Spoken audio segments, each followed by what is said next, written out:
اعوذ باللہ من الشیطان الرجیم بسم اللہ الرحمن الرحیم۔ سیدنا ابو ہریرہ رضی اللہ عنہ بیان کرتے ہیں کہ رسول اللہ صلی اللہ علیہ وسلم نے فرمایا، تم اس سیاہ بیج کو ضرور استعمال کرو، اس میں ہر بیماری سے شفا ہے سوائے سام کے، اور سام سے مراد موت ہے۔ یہ سیاہ بیج وہی ہے جسے فارسی زبان میں شنیز کہتے ہیں، اور یہ کالا زیرہ ہے، اسے زیرہ ہندی بھی کہتے ہیں۔ چنانچہ لغت میں شنیز سے مراد ایسے سیاہ بیج ہیں جو مشابہت میں بادام اور سائز ساخت اور فوائد میں زیرے کے کافی حد تک مشابہت رکھتی ہے، اور اسی قسم کو سوڈان اور بعض دیگر ممالک میں کمون اسود یعنی کہ کالے زیرے کا نام دیا گیا ہے۔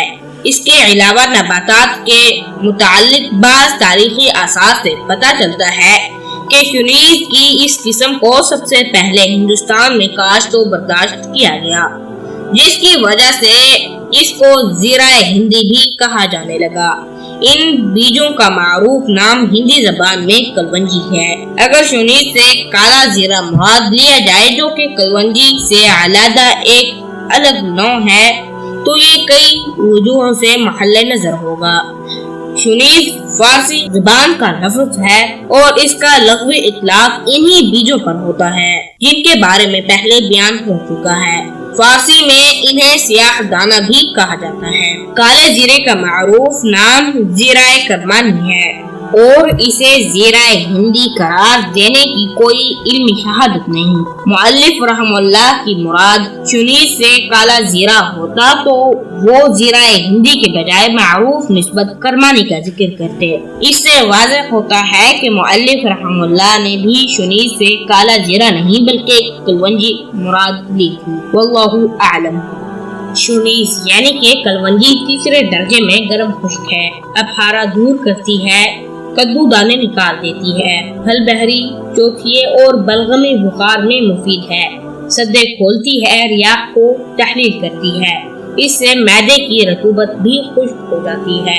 اسے سرکے کے ساتھ گرم کر کے پیٹ پر لیپ کیا جائے تو کدو دانے مر جاتے ہیں۔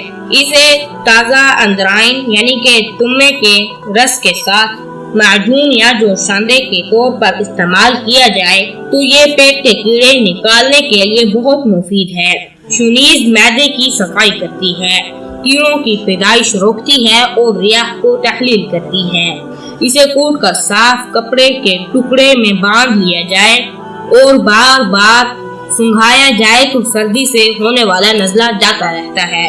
شنیز یعنی کہ کلونجی کا تیل بالخورا مسوں اور جسم پر رونما ہونے والے تلوں کے علاج کے لیے مفید ہے۔ 5 ملی لیٹر تیل پانی کے ساتھ پی لیا جائے تو سانس کی تنگی دور ہوتی ہے اور دمے سے افاقہ ہوتا ہے۔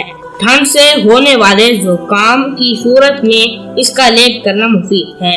شنیز کو سرکے میں ڈال کر پکایا جائے پھر اس سے کلی کی جائے تو سردی کی وجہ سے ہونے والے دانتوں کا درد دور کرنے کے لیے بہت مفید ہے۔ اگر اس کا سفوف بنا کر اس کی مسوار لی جائے تو آنکھوں میں موتیا اترنے کی ابتدائی حالت میں باعث افاقہ ہے۔ کلونجی کا تیل ناک میں ڈالنے سے لقوے میں افاقہ ہوتا ہے۔ زہریلا کیڑا ڈنگ مار دے تو 2.5 تا 5 ملی لیٹر کی مقدار میں اس کا تیل پینے سے فائدہ پہنچتا ہے۔ اگر اسے باریک پیس کر حبۃ الخضراء کے تیل میں ملا کر اس کے 3 قطرے کان میں ڈالے جائیں تو ٹھنڈ سے ہونے والے کان کے درد میں مفید ہے۔ اس سے ریاح اور صدے بھی ختم ہو جاتے ہیں۔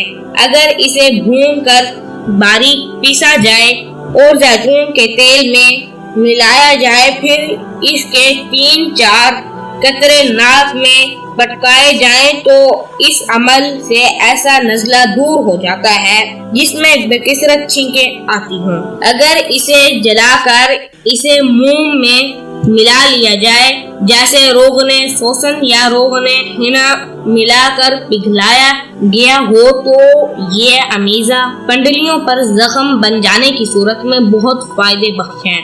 اس کا طریقہ یہ ہے کہ زخم سرکے سے دھوئے جائیں پھر زخموں پر یہ امیزہ لگایا جائے تو زخم مندمل ہو جائیں گے۔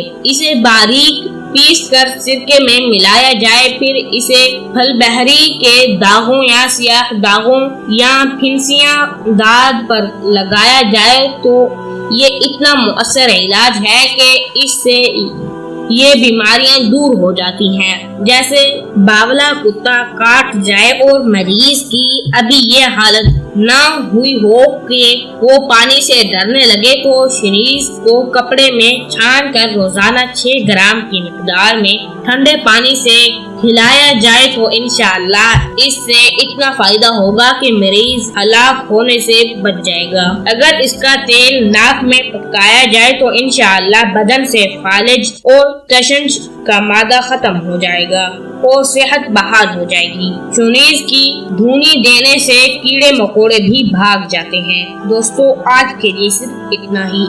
مجھے امید ہے کہ آج کی یہ میری ویڈیو آپ سب دوستوں کو پسند آئی ہوگی۔ اگر پسند آئی ہے تو پلیز میرے ویڈیو کو لائک، شیئر، کمنٹ ضرور کریں۔ ملتے ہیں ایک نیکسٹ ویڈیو میں، تب تک کے لیے دیں اجازت۔ السلام علیکم ورحمۃ اللہ وبرکاتہ۔